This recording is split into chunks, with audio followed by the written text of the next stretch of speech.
going forward at this point. We file a motion for a change of venue. For the retrial on count one, I almost think we would have to, but again, I may not be the counsel at that point. We're a long ways away from that, but it's definitely something to consider based on the factors that led up to it. And then now, I think that might be a stronger aspect. But again, I can't speculate of what's going to happen way in the future. Sir, the simple question, what would you base the appeal on? Just a lot of the factors. There's pretrial rulings. There's evidence that came up. There's evidence that was out. There was jury instructions. Your expert witness who wasn't allowed to testify, how big an issue is that going to be on appeal? You never know. It clearly could be an issue or would be an issue, but my concern of how big of an issue, again, that's up for the DCA to decide or the Supreme Court after that. What we feel is a big issue, sometimes the DCA doesn't agree at all. How are Michael Dunn's parents doing right now? As I said before, they're devastated. I mean, even from the get-go, we had talked the other night about they were always upset and extended condolences. I know there were things said by their attorneys that condolences weren't reached out to the Davis family. But again, I was standing next to Miss Cory when I talked to Miss McBath's husband and extended those condolences to the Davis family. So, and they still feel bad. Again, and we agree with Mr. Davis on this point, Ron Davis, there was no winners. Everybody lost something in this. The Davis family lost their son. Their son's birthday was supposed to be tomorrow, and that's going to be hard for them. So I think tomorrow there's going to be two sets of families that are going to be grieving because of what happened here tonight. Angela Cory just said that she does not think that the George Zimmerman case had anything to do or any influence on this case. What do you think of that? I don't know. I'd love to get into the jurors' minds. I'd love to get into what was going on. I mean, I know you guys asked her about political statements and things like that, and I think what I originally said in my press conference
he has that right as the state attorney. But I agree. If he was sentenced to get his convictions overturned on appeal, you are looking at basically life in prison. At 47 years old, you're right.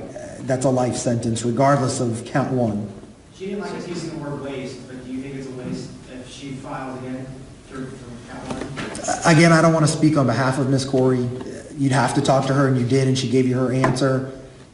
Again, you have to assume that if the conviction doesn't get overturned on appeal, you would think if we had foresight and we could see it was, then of course you would recharge and go forward. And then I agree with your point.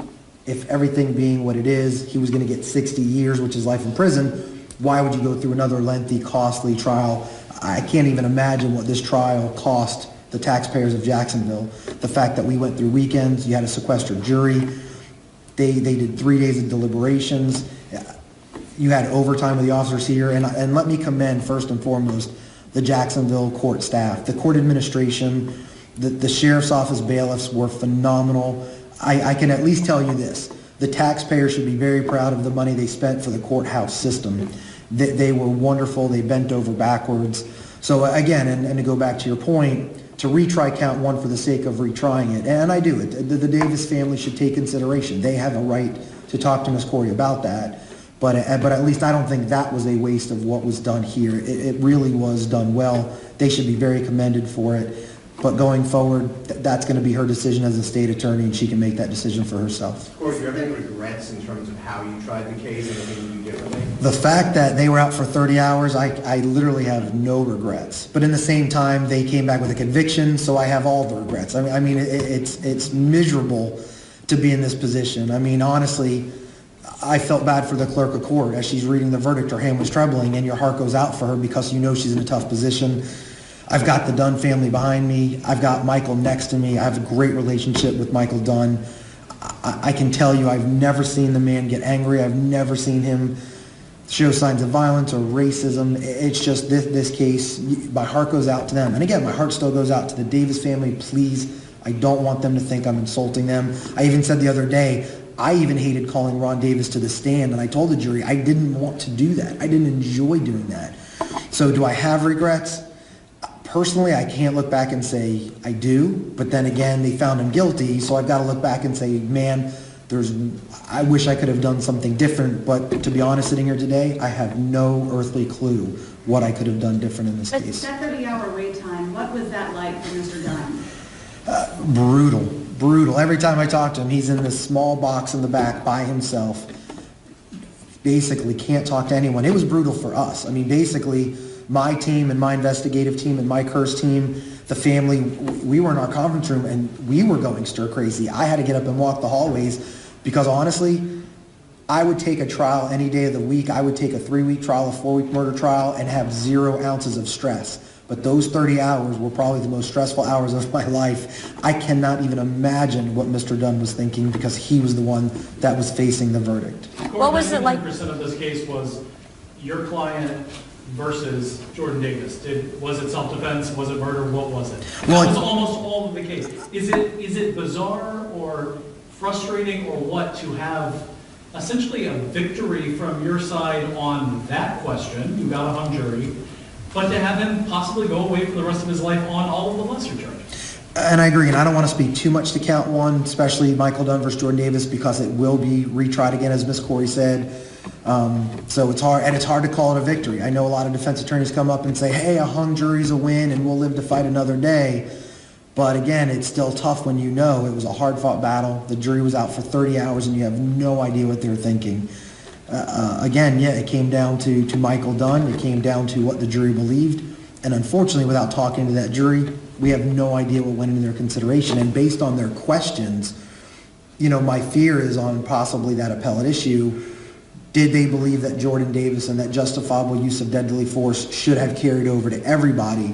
And that's something we're going to have to explore. So I don't want to go into it too much. Do you think that... You mentioned shock. Can you tell us anything else about how Michael Dunn is doing this verdict? Again, he's in disbelief. It has not sunk in. Even when he sat next to me, he basically said, how is this happening? And I said, I'll talk to you in the back. We didn't want to make a comment out in the courtroom. The mics were on. But again, it has not set in. I don't think it'll set in anytime soon. Mr. Dunn has been steadfast in his position since the day that I've met him.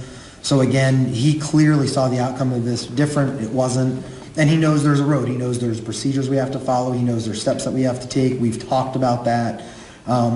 Even prior to the verdict, we had talked about the good, the bad, the indifferent, and had a plan in place throughout the entire process. And what did you say to him when the doors shut after the verdict was read, when you guys finally got a chance to talk? I basically told him to stay strong, and I'm still with you, and we're still going to fight, and that was it. And we smiled at each other, and unfortunately, he went one way, and I went the other.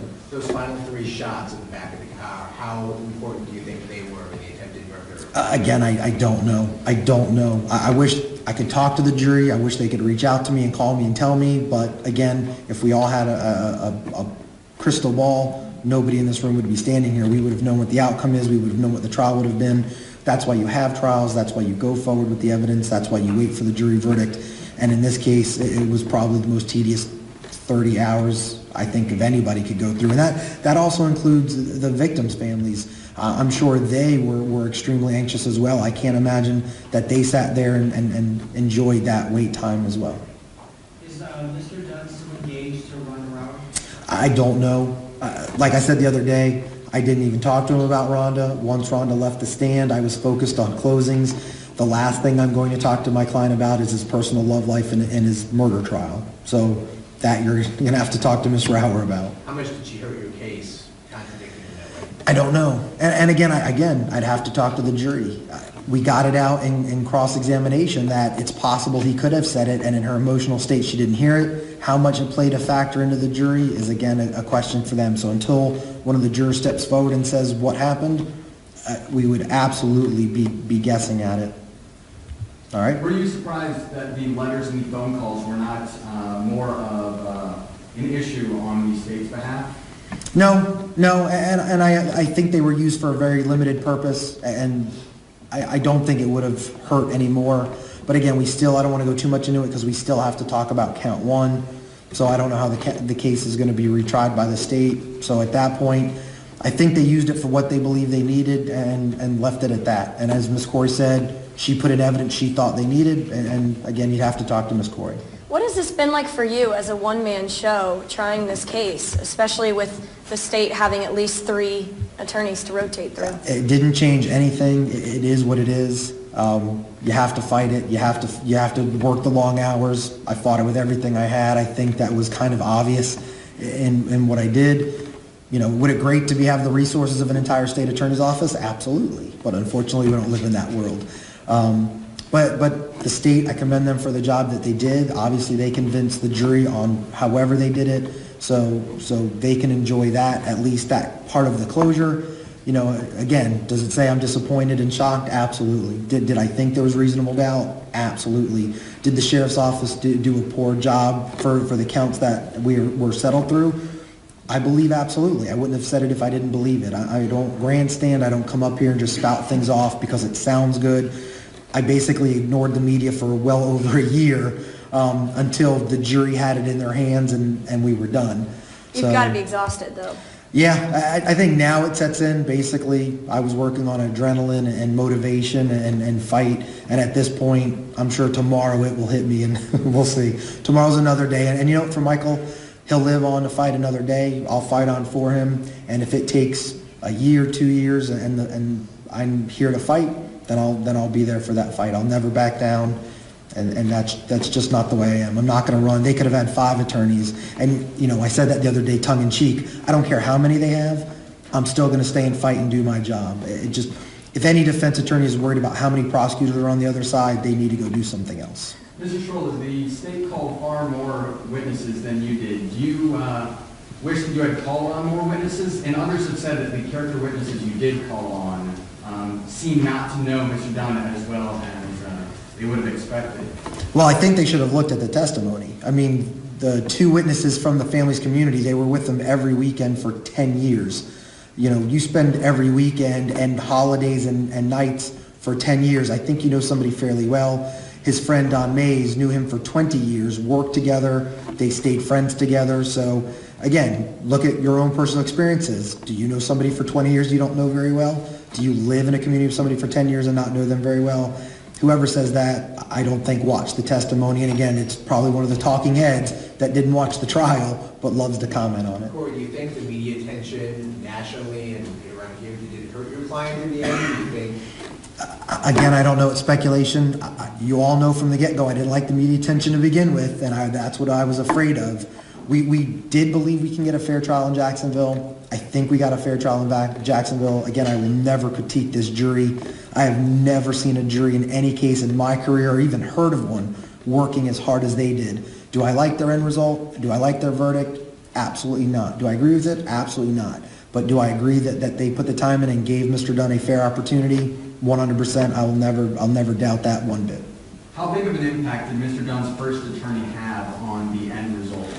I don't know. I know there were a lot of things said out in the media that might have fueled the fire, but I tried to limit even my exposure to it. Even when I first took the case, I just kind of saw a few things because I had heard she was speaking on his behalf.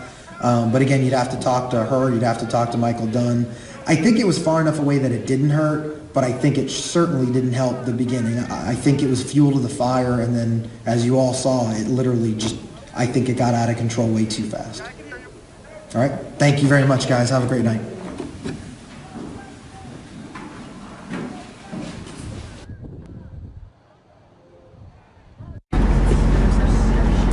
All right, so listening to Cory Strolla there, Michael Dunn's defense attorney, debrief after we find out that there's a hung jury on the murder count and on the other 4